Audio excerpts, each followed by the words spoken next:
Bonjour à tous, bienvenue sur la chaîne. Au programme de cette vidéo, vous aurez une présentation et des tests des nouvelles lampes pour vélo, la super puissante RN 3500 qui fait 3500 lumens, et la lampe arrière RN 180 TL qui fait 180 lumens. Et en fin de vidéo, je vous présenterai les nouvelles séries limitées des lampes tactiques M2R Pro Warrior en camouflage océanique et la Warrior X Pro en dégradé tan, ainsi que la petite EDC i5T EOS couleur poussière d'étoile. Et vous aurez la possibilité de gagner l'excellente frontale Mini Perun, sans la casquette bien sûr, une obulbe et une mini lampe pour vos clés, la i1R2. Je vous expliquerai tout ça en fin de vidéo. Bah ouais, faut bien que je vous oblige un peu à regarder la première partie, parce que sinon j'aurais passé des heures pour rien. Mais rassurez-vous, pour ceux qui sont juste intéressés par les séries limitées, je vous mettrai un raccourci dans la description sous la vidéo. Non, non, ne me remerciez pas.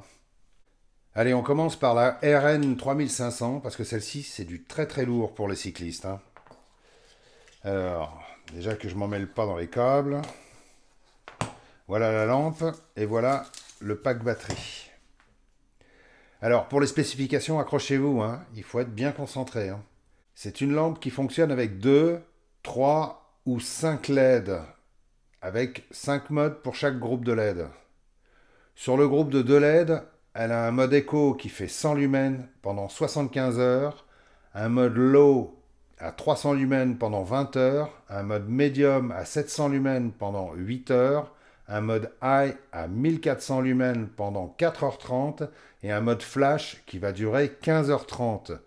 Sur le groupe de 3 LED, elle a un mode éco qui fait 200 lumens pendant 19h48, un mode low à 600 lumens pendant 8h30, un mode medium à 1000 lumens pendant 4h30, un mode high à 1800 lumens qui va durer 2h30 et un mode flash qui va durer 9h30.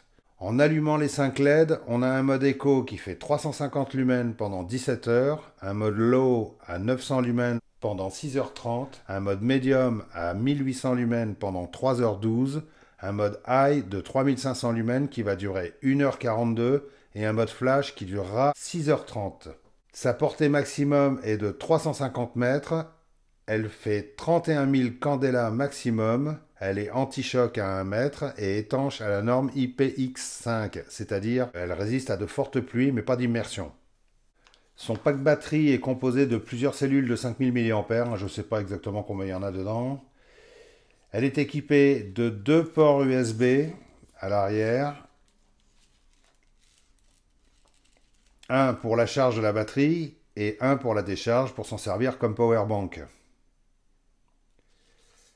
Cette lampe arrive dans une boîte blanche à l'intérieur de laquelle vous trouvez la lampe bien protégée, un système de fixation Garmin pour guidon, une notice très simple, des colliers de fixation de tailles différentes pour la batterie et le support de lampe, une clé 6 pans, un câble de chargement micro USB et le câble de jonction entre la lampe et le pack batterie, et puis le pack batterie.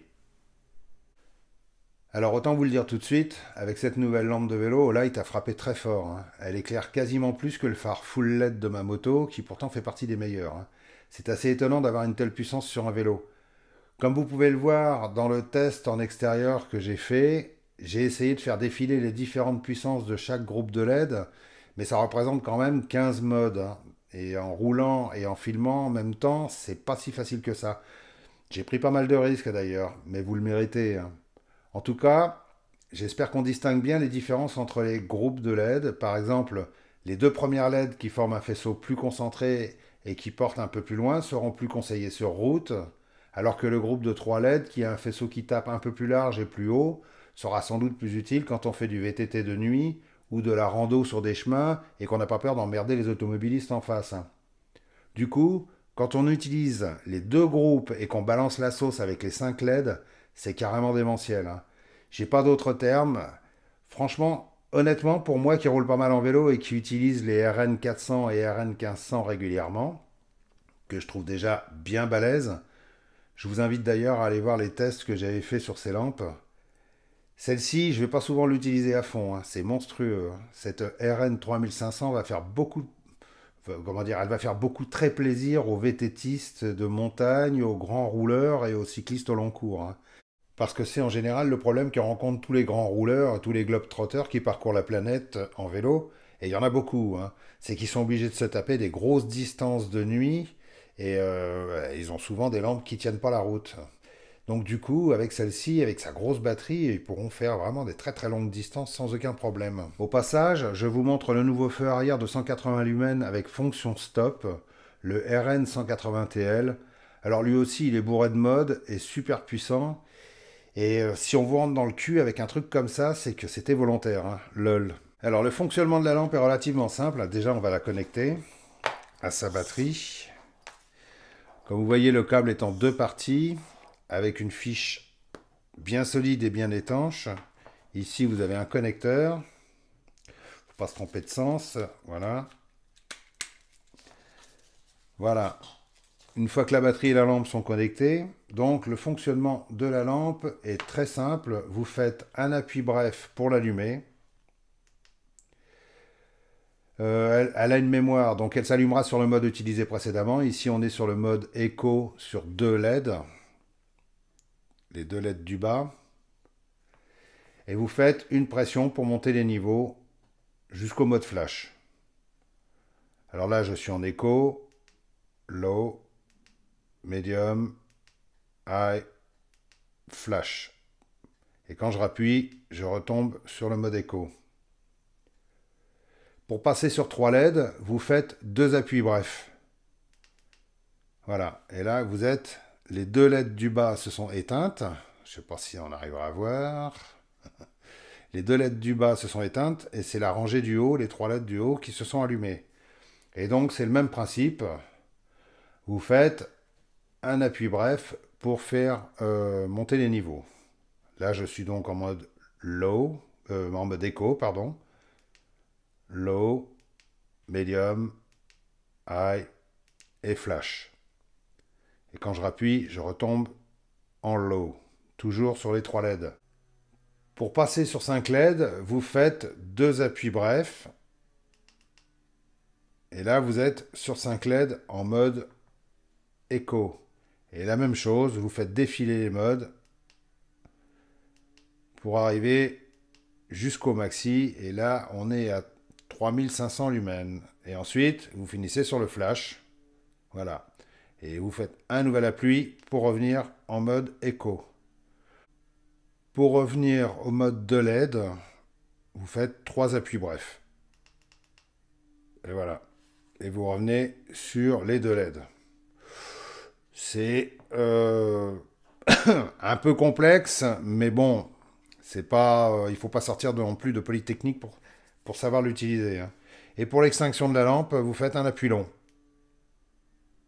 Voilà. Et j'y vois plus rien, je me suis éclaté les rétines. Le pack batterie comporte le connecteur de la lampe à une extrémité. Et à l'autre extrémité, il y a deux ports USB. Un port USB de taille normale pour la décharge et l'autre pour la recharge. Et ainsi qu'un bouton de contrôle de charge. Quand vous appuyez sur le bouton, ça allume les voyants. Alors, quand il y a les 3 voyants allumés, ça veut dire que la batterie est pleine à 100%. Quand c'est seulement 2 voyants, c'est environ 70%. Et un voyant, c'est moins de 30%. Et le tout est bien protégé par un capuchon en caoutchouc. Comme toujours, les finitions sont impeccables, hein. La lampe est en aluminium avec un arrière en plastique, hein, je crois. Tout le corps est en aluminium, mais par contre l'arrière semble en plastique. Mais bon, je pourrais pas me prononcer, hein. Les 5 LED sont, bon, c'est du verre bien solide, il n'y a rien à dire à ce niveau-là. Comme toujours, hein, chez Olive, de toute façon, on est habitué à leur finition, hein. La batterie est en plastique dur, qui semble assez solide. Et le câble est pas trop raide, bien épais, mais pas trop raide, ce qui est quand même important, parce que les câbles raides, c'est un peu chiant quand même, hein. Franchement, moi, je sais que je suis tout le temps en train de gueuler contre ça. T'as les appareils qui sont de plus en plus minuscules à charger avec des câbles qui sont de plus en plus gros et de plus en plus raides. C'est à cause des normes européennes qui obligent ça. Donc du coup, on se retrouve avec un truc vraiment qui fait cette taille-là, mais que tu peux pas poser parce que tu as un câble qui est quasiment raide, quoi, et lourd, et plus lourd que l'appareil. Donc je trouve ça... Bon, ça c'est un petit coup d'humeur personnel, mais bon, c'est vrai que les normes européennes, ça nous casse les couilles à ce niveau-là, hein. On pourrait avoir des câbles super fins et super solides, mais bon, au lieu de ça, on a du gros câble qu'on peut torturer, qui garde la forme. Enfin bref, c'est pas l'idéal. Maintenant, celui-ci, ça va. Comme il a été plié pendant pas mal de temps, il a gardé un petit peu la forme, mais une fois qu'il est installé sur le vélo, il va s'assouplir assez facilement. Téléphone, Doudou, c'est la police. Le connecteur qui vient sur la batterie est muni de 2 clips. C'est très sécurisant. Voilà. Et ça bouge pas. Ça risque pas de s'arracher facilement. Et alors, le pack batterie, bon ben voilà, il est dans un plastique dur de bonne qualité. Et bon, de toute façon, on connaît Olight, hein, quand ils font quelque chose, ils le font correctement et solidement, hein. Sous la batterie, le dessous de la batterie est légèrement incurvé pour pouvoir être placé sur un cadre de vélo. Et il y a une couche de caoutchouc. Voilà. Avec quelques motifs assez sympas. Non, c'est du joli, c'est bien fait. Bon, évidemment, c'est pas un système ultra discret, mais voilà. Ça a le mérite de ne pas faire trop gros, trop lourd et trop techno, quoi. Les accessoires fournis permettent de fixer l'ensemble très facilement. La longueur du câble permet plusieurs configurations. Alors, moi, j'ai choisi de mettre la batterie proche du guidon pour pouvoir recharger mon téléphone en roulant. Mais on peut la foutre à plein d'autres endroits, hein. La longueur du câble le permet. Le montage est très simple avec des colliers à scratch. Il faut juste faire attention à pas trop serrer les câbles de dérailleur par exemple. La batterie tient très bien, ça bouge plus du tout. L'avantage des fixations Garmin pour fixer la lampe, c'est qu'on peut mettre et enlever la lampe très très facilement et ça fonctionne avec beaucoup d'appareils. Les fixations Garmin, c'est quand même une référence dans le domaine et beaucoup d'appareils utilisent ce système. Par contre, selon le montage que vous choisirez, il sera utile de prévoir un ou deux petits colliers en plus pour fixer le râpe de câble. Le feu arrière RN180TL, qui fait 180 lumens, a son propre système de fixation, très pratique, très solide. Je l'utilise tous les jours depuis plusieurs mois. À enlever et à remettre la lampe, c'est super facile, quoi. Une fois que tout est fixé, allumez le feu et pédalez. Le fonctionnement du feu arrière est très simple. C'est un peu, enfin très simple. Il faut le savoir, il faut l'apprendre, quoi. C'est un peu comme celui que j'avais déjà présenté, là, le RN120. C'est un petit peu touffu parce qu'il y a plein de modes. Donc, il y a vraiment du choix. Ce qu'il faut savoir, c'est que vous avez 3 modes principaux. Un mode fixe avec 3 niveaux de puissance. Voilà. Donc là, il suffit d'appuyer brièvement pour monter les niveaux. Et vous avez 5 modes flash. Alors pour passer en mode flash, il faut appuyer 2 fois. Voilà. Et alors là, vous avez 5 modes flash, très sympa, très puissants. Je ne peux pas vous les montrer comme ça. Mais bon, il y en a vraiment des très sympas, mais il y en a certains dont j'ai pas encore compris comment ça marche.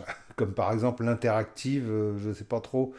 J'ai toujours pas compris. Il existe sur celui-ci aussi, j'ai toujours pas compris à quoi ça correspond. Enfin bon, un jour peut-être je découvrirai, hein, ou peut-être que quelqu'un dans les commentaires m'expliquera comment fonctionne le mode interactive. Mais il y a vraiment plusieurs flashs et je peux pas vous les montrer parce que je peux pas les mettre face caméra. Mais en fait, c'est pas les mêmes LED comment dire, qui s'allument. Parfois c'est le bord, parfois c'est le centre. C'est assez bien foutu et de loin ça se voit carrément bien, quoi. Alors, ce qu'il faut savoir, c'est que dans chacun des modes, vous avez le mode, comment dire, auto break. Ça veut dire qu'à chaque fois que vous mettez un coup de frein, je vais vous mettre un mode qui se voit un peu plus. Voilà. Non. Voilà, ça, comme ça. Vous roulez, et à chaque fois que vous mettez un coup de frein, voilà, vous avez la lampe qui passe en fixe pendant quelques secondes. Et ça, je peux vous assurer, elle passe en fixe à fond, quoi. C'est 180 lumens dans la gueule, hein. Ça veut dire que quand vous roulez, le mec qui vous colle un petit peu trop près, à chaque fois que vous allez mettre un coup de frein, il va prendre 180 lumens dans la tronche. Bah ça, je trouve ça carrément pratique et génial, hein. C'est très rassurant de savoir que quand on roule, à chaque fois que vous allez ralentir ou mettre un coup de frein, paf, vous avez l'auto-break qui s'active. Et ça, vous l'avez dans chacun des modes. Voilà. C'est super rassurant quand vous êtes, par exemple, en mode urbain et que vous êtes au milieu de la circulation, d'avoir la possibilité d'avoir des feux stop comme les voitures, c'est carrément très rassurant, hein. Maintenant, puisqu'Olight semble bien s'occuper des cyclistes, ils sont assez innovants, je leur suggère au passage d'élaborer un système avec clignotant, qui soit pas trop gadget et qui se voit bien. Pas comme les feux arrière à la con que les motards se font installer avec des clignotants intégrés qui sont très esthétiques et qui font très joli la nuit, mais qu'on voit pas du tout, hein. Et un jour, peut-être Olight fera des vélos électriques, hein, qui sait. On l'espère, parce que s'ils se mettent à faire des vélos électriques de la même qualité que leurs lampes, ça risque d'être pas mal, quoi. Petite idée, monsieur Olight. En conclusion, sur cette RN 3500, bon, je ne dis pas que c'est la lampe que je vais utiliser tous les jours pour aller faire mes courses avec mon vélo, mais dès qu'on pourra enfin bouger, j'irai bien me faire des longues sessions de VTT de nuit en forêt, quand on pourra bouger, hein, je le répète, parce que chez moi, il y a des super sentiers bien vallonnés pour lesquels cette lampe fera des merveilles, hein. Vraiment, ça va être un bonheur de rouler à fond la caisse au milieu des arbres quand on est éclairé comme ça, quoi. Par contre, pour la RN 180TL, celle-ci, je vais l'utiliser tous les jours. Elle va venir prendre la place de celle-ci, que je trouve vraiment géniale, hein. Mais bon, j'aime bien le design un peu rectangulaire de celle-là, quoi. Voilà. Au passage, je vous montre les RN 1500 et les RN 400 dont j'ai parlé précédemment. Et puis bah, la petite RN 120. J'ai fait des vidéos, je vous conseille d'aller les voir. Les tests sont assez complets. J'ai fait un test comparatif entre les deux et vraiment, ça, c'est des très bonnes lampes aussi, hein. Très très bonnes lampes. 1500 lumens, 400 lumens. Allez, on passe au moment très attendu par les accros des éditions limitées. Voici la M2R Pro Warrior en camouflage océanique et la Warrior X Pro en dégradé tan. Alors non, c'est pas une série Jacques Desange, hein, dites-le à vos épouses. Et ainsi que la lampe EDC i5T EOS aux couleurs poussière d'étoile. Ouh, on baigne en pleine poésie là, hein. Pas quoi, même les guerriers ont une sensibilité, hein, ils ont un cœur aussi, hein. Brièvement, ce qu'il faut savoir, c'est que la M2R Pro Warrior fait 1800 lumens, qu'elle a un bouton latéral, ici, et un switch arrière programmable, permettant l'accès direct au strobe ou à la pleine puissance. C'est la lampe idéale pour les forces de l'ordre, les militaires, et maintenant avec ce joli coloris camouflage océanique, elle fera très joli glisser dans le maillot de Pamela Anderson sur les plages d'Alerte à Malibu. La Warrior X Pro fait 1200 lumens avec seulement deux modes, un mode à 300 lumens et un mode à 2100 lumens.